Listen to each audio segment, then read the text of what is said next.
Hi hello friends, welcome to my channel it's Leela vlogs. ఈరోజు మన ఛానల్లో చూపించబోయే రెసిపీ కాకరకాయ ఫ్రై అండి. కాకరకాయ ఫ్రై ఈజీగా ఎలా చేసుకోవాలో మీకు చూపించబోతున్నానండి. ముందుగా లేత కాకరకాయలు తీసుకొని పై చెక్కంతా ఇలా తీసేయాలండి. మీకు వీడియోలో చూపిస్తున్నట్లుగా పై చెక్కంతా దగ్గరకు తీసుకోవాలి. ఇలా చెక్కు మొత్తం తీసుకోవటం వల్ల కాకరకాయ చేదు తగ్గుతుందండి. అస్సలు చేదు ఉండదు. చూస్తున్నారు కదా, ఇలా తీసేయాలి. ఇలా చెక్కు తీసిన కాకరకాయలని కాస్త సాల్ట్ వేసుకున్న వాటర్లో ఒక 5 minutes వేసేసి ఉంచేయాలండి. సాల్ట్ వాటర్లో వేయటం వల్ల కాకరకాయ చేదు అనేది తగ్గుతుందన్నమాట.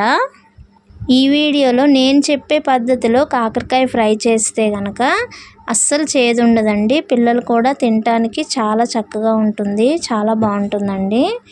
మీకు వీడియోలో చూపిస్తున్నట్లుగా ఇలా సన్నంగా కట్ చేసుకోవాలండి కాకరకాయలని. మధ్యలో సీడ్స్ తీయకపోయినా పర్వాలేదండి.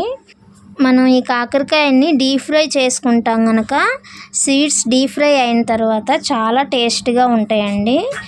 వీడియో ఎక్కడా స్కిప్ చేయకుండా చివరి వరకు చూడండి ఫ్రెండ్స్, అప్పుడే మీకు నీట్గా అర్థమవుతుంది. అండ్ వీడియో నచ్చినట్లయితే ఒక లైక్ చేయండి. మీరు చేసే ఒక్కో లైక్ మోర్ వీడియోస్ చేయాలనే ఇంట్రెస్ట్ అయితే వస్తుందండి. మన ఛానల్ని కొత్తగా ఎవరు చూస్తున్నా కానీ సబ్స్క్రైబ్ చేసుకోవడం మర్చిపోవద్దు ఫ్రెండ్స్. చూసారు కదా, కాకరకాయలని కట్ చేసుకోవటం చూపించాను కదా. ఇంకా పొయ్యి మీద కళాయి పెట్టి అందులో డీప్ ఫ్రైకి సరిపోయేంత ఆయిల్ వేసుకున్నానండి. ఈ ఆయిల్ బాగా హీట్ ఎక్కిన తర్వాత ముందుగా రెడీ చేసి పెట్టుకున్న కాకరకాయ ముక్కల్ని ఈ ఆయిల్లో వేసి డీప్ ఫ్రై చేసుకోవాలండి. కాకరకాయ ముక్కలు ఇందులో వేయంగానే ఆయిల్ హీట్ తగ్గుతుంది. మంట హై ఫ్లేమ్లో పెట్టుకొని నీట్గా వేపుకోవాలండి. వీడియోలో చూపిస్తున్నట్లుగా మధ్య మధ్యలో కలుపుతూ బాగా డీప్ ఫ్రై చేసుకోవాలండి. చూసారా, ఆయిల్ హీట్ తగ్గిపోయిందండి. వేగటం కూడా స్లో అయిపోయింది. మంట హై ఫ్లేమ్లో పెట్టుకోవాలి. ఈ కాకరకాయ ముక్కలు ఫ్రై అవ్వటానికి చాలా టైం తీసుకుంటుందండి. మనం దగ్గరే ఉండి అలా కలుపుకుంటూ ఫ్రై చేసుకోవాలి, లేదంటే మాడిపోతాయి. నార్మల్గా మనం కాకరకాయ ఫ్రై చేసుకునేటప్పుడు ఆయిల్ తక్కువ వేసుకొని ఫ్రై చేసుకుంటామండి. కానీ ఇలా డీప్ ఫ్రై చేసుకోవటం వల్ల మనకి ఎక్కువ రోజులు స్టోర్ ఉంటుంది అండ్ చేదు కూడా ఉండదు. పిల్లలు కూడా ఇష్టపడి తింటారండి. చూసారు కదా, ఫ్రై అయిపోయాయి. వీటిని తీసి ఇలా పక్కన పెట్టుకోవాలండి. ఇందులో ఉప్పు, కారం, మసాలా కలుపుకోవాలి కదా.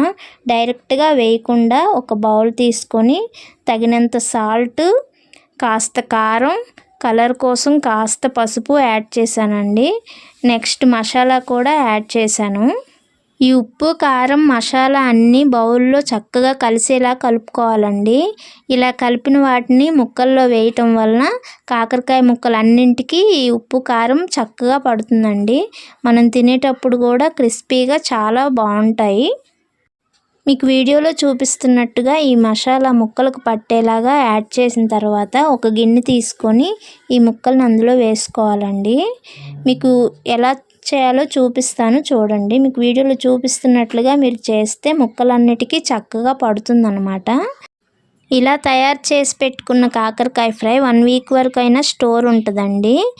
చక్కగా కరకరలాడుతూ ఉంటుంది, అస్సలు చేదు ఉండదండి. ఒకసారి ట్రై చేయండి మీరు కూడా. అండ్ మన వీడియో నచ్చితే లైక్ చేయండి, షేర్ చేయండి, సబ్స్క్రైబ్ చేసుకోండి ఫ్రెండ్స్. నన్ను సపోర్ట్ చేయండి. బాయ్.